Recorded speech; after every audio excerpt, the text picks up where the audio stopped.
Mari bersama-sama mengetahui perkembangan pemerintahan di Indonesia.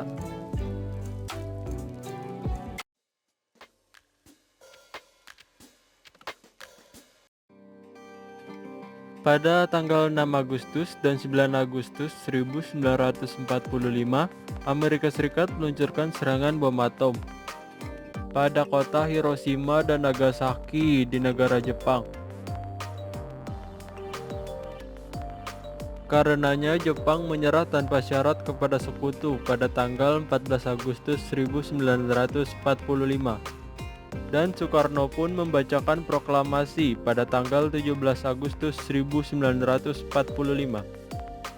Pada 18 Agustus 1945, Panitia Persiapan Kemerdekaan Indonesia atau PPKI melantik Soekarno sebagai presiden dan Muhammad Hatta sebagai wakil presiden.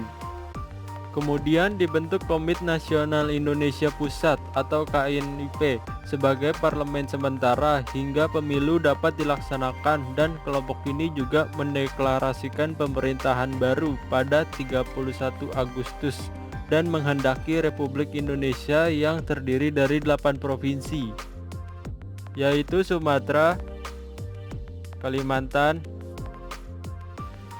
Sulawesi, Maluku, Jawa Barat, Jawa Tengah, Jawa Timur, dan Sunda Kecil.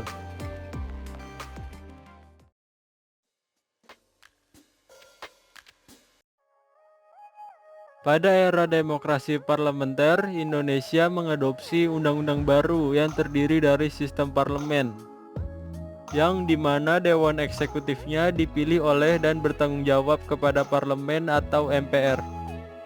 MPR terbagi kepada partai-partai politik sebelum dan sesudah pemilu pertama pada tahun 1955, sehingga koalisi pemerintah yang stabil susah dicapai.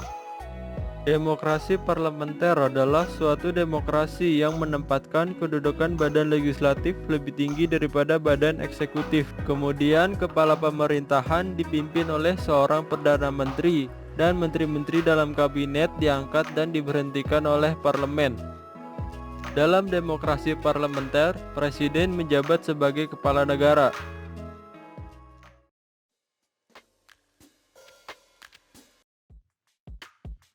Banyaknya pemberontakan di Sumatera, Sulawesi, Jawa Barat, dan pulau-pulau lainnya yang dimulai sejak 1958, ditambah kegagalan MPR untuk mengembangkan konstitusi baru yang melemahkan sistem parlemen Indonesia. Akibatnya pada 1959, ketika Presiden Soekarno secara unilateral membangkitkan kembali konstitusi 1945 yang bersifat sementara yang memberikan kekuatan presidensial besar. Dari 1959 hingga 1965, Presiden Soekarno berkuasa dalam rezim yang otoriter di bawah label demokrasi terpimpin. Dia juga menggeser kebijakan luar negeri Indonesia menuju non-blok. Kebijakan yang didukung para pemimpin negara bekas jajahan yang menolak aliansi resmi dengan blok Barat maupun blok Uni Soviet berkumpul di Bandung dan mendirikan fondasi yang kelak menjadi gerakan non-blok pada tahun 1955.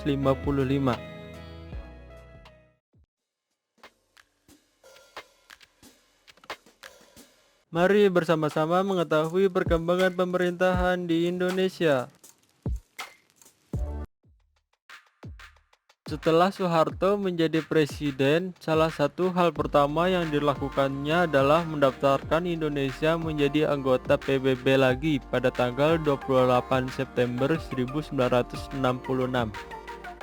Pada 1968, MPR secara resmi melantik Soeharto untuk masa jabatan 5 tahun sebagai presiden, dan kemudian dilantik kembali secara berturut-turut pada tahun 1973, 1978, 1983, 1988, 1993, dan 1998. Pada masa Orde Baru, Indonesia memilih perbaikan dan perkembangan ekonomi sebagai tujuan utamanya.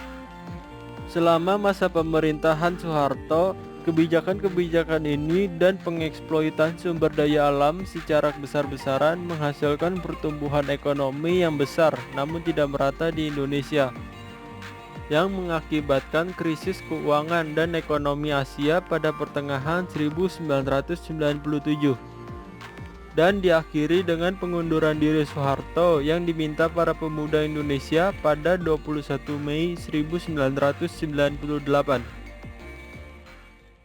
Mari bersama-sama mengetahui perkembangan pemerintahan di Indonesia.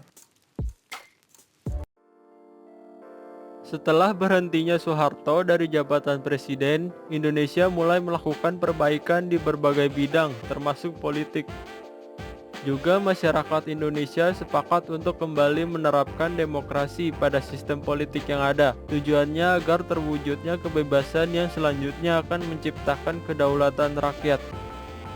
Lembaga MPR juga sudah berani mengambil langkah-langkah politis melalui sidang tahunan dengan menuntut adanya laporan pertanggungjawaban tugas lembaga negara UUD 1945 di amandemen, pimpinan MPR dan DPR dipisahkan jabatannya, berani memecat presiden dalam sidang istimewanya.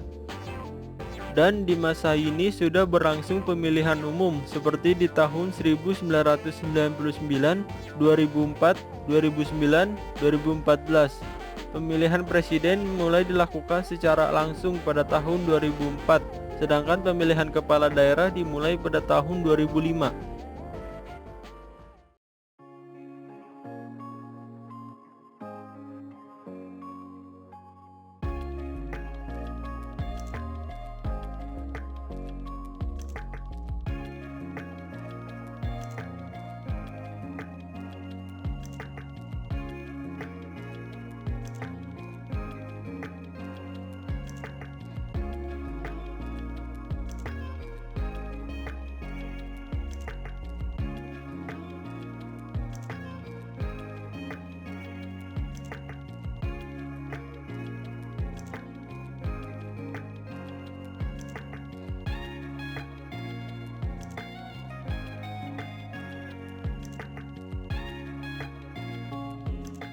Mari bersama-sama mengetahui perkembangan pemerintahan di Indonesia.